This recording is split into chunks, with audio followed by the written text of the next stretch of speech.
ईद मुबारक। ईद का दिन था। गट्टू चिंकी के सोसाइटी के सारे बच्चे रियाज के घर ईद मनाने के लिए इकट्ठे हुए थे। रियाज के पूरे घर की सजावट की गई थी और पूरा घर रोशन होकर जगमगा रहा था। गट्टू चिंकी और बाकी बच्चे रियाज के साथ मस्ती कर रहे थे। तभी रियाज के दादाजी बच्चों के पास आए। दादाजी को देखते ही बच्चों ने मस्ती करना बंद कर दिया और सारे बच्चे दादाजी के पास बैठ गए। क्यों रे बच्चों, तुम सब अकेले आ गए? तुम्हारे मम्मी पापा कहाँ हैं? उन्हें साथ नहीं लाए? दादाजी, मम्मी पापा भी आ रहे हैं। हमें खेलना था इसलिए हम थोड़े जल्दी आ गए। अच्छा किया बेटा, थोड़ी देर ठहरो, बाद में हम सब मस्जिद जाएंगे और अल्लाह से सबकी सलामती की दुआ मांगेंगे। दादाजी, ईद क्यों मनाई जाती है? बेटा, ईद एक त्योहार है। ईद मनाने से खुशियाँ मिलती है, इसलिए हम ईद मनाते हैं।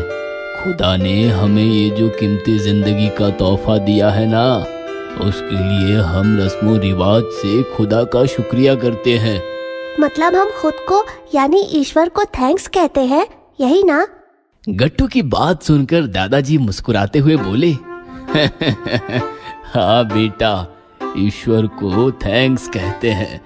ईश्वर हो या अल्लाह, राम हो या रहीम, सब एक ही है। सबकी सीख यही है कि एक दूसरे के साथ प्रेम और भाईचारे से रहो और जीवन का आनंद लो। इसलिए हम ईद मनाते हैं, रोजा रखते हैं और फिर मीठे मीठे व्यंजन खाकर एक दूसरे को गले लगाकर त्योहार की बधाई देते हैं। हाँ, जैसे हम हैप्पी दिवाली कहते हैं, ठीक वैसे ही हम ईद मुबारक कहते हैं, है ना दादाजी? दादाजी, ये रोजा क्या होता है? रोजा का अर्थ होता है उपवास करना। तन की शुद्धि के साथ साथ मन की भी शुद्धि हो, इसलिए सारे मुसलमान 1 महीने का रोजा रखते हैं और फिर ईद का चांद देखने के बाद दूसरे दिन ईद मनाकर खुशियां मनाते हैं। इस प्रकार दादाजी और बच्चों की बातें चल रही थी कि तभी रियाज के पापा आए और बोले, अबू चलिए, नमाज का वक्त हो गया है। हाँ हाँ, चलो चलो।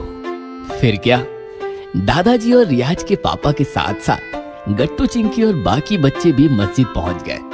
मस्जिद आते ही बच्चों ने देखा कि मस्जिद में नए नए कपड़े पहनकर नमाज पढ़ने के लिए काफी सारे लोग आए हुए थे। पूरी मस्जिद में इत्र की महक छूट रही थी, जिससे सारा वातावरण एकदम प्रसन्न और पावन हो गया था। सारे लोगों ने मस्जिद में नमाज का सामूहिक पठन किया और फिर सब लोग एक दूसरे के गले मिलकर ईद की शुभकामनाएं देने लगे। गट्टू चिंकी और बाकी बच्चे भी एक दूसरे के गले मिलकर ईद की शुभकामनाएं देने लगे। ईद मुबारक हो रियाज। थैंक्स गट्टू, तुम्हें भी ईद मुबारक हो।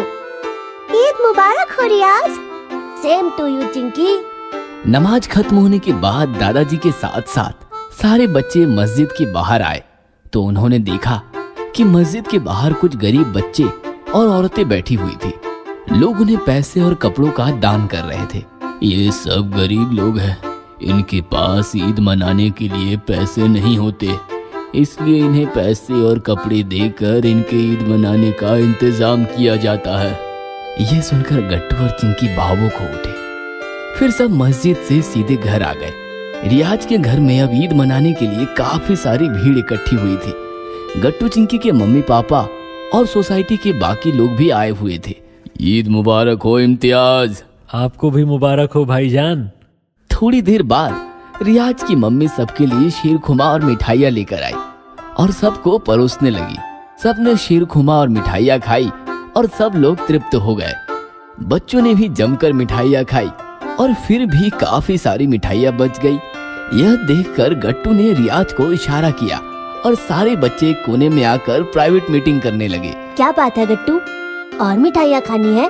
नहीं रे, हम सबका पेट तो भर गया है और फिर भी काफी सारी मिठाई अभी बाकी है, तो क्यों ना हम ये बची हुई मिठाइयाँ मस्जिद के बाहर बैठे उन बच्चों में बांट दे। हमारे साथ साथ वो बेचारे भी तृप्त हो जाएंगे। गट्टू की बात सुनकर रियाज खुश हो गया। बात तो तू एकदम ठीक कह रहा है यार। दादाजी कहते हैं कि ईद में खुद से ज्यादा दूसरों की खुशियों के बारे में सोचना चाहिए। दादाजी बिल्कुल मना नहीं करेंगे। मैं अभी उनसे बात करके आता हूँ। ऐसा कहकर रियाज दादाजी की तरफ भागा और उनसे बातें करने लगा। थोड़ी देर बाद बच्चों ने देखा कि रियाज मुस्कुराता हुआ मिठाइयों का ट्रे ला रहा है। तुम लोग खड़े क्यों हो? अंदर किचन में और भी मिठाइयाँ बची हैं। दादाजी ने सारी गरीब बच्चों में बांटने को कही है। फिर क्या था, सारे बच्चे भागे और मिठाइयाँ उठाकर मस्जिद के सामने पहुंच गए और गरीब बच्चों में मिठाइयाँ बांटते बांटते ईद की खुशियाँ भी बांटने लगे। अगर आपको हमारी वीडियोस पसंद आ रहे हैं तो इन्हें लाइक करें, कमेंट करें और सब्सक्राइब करें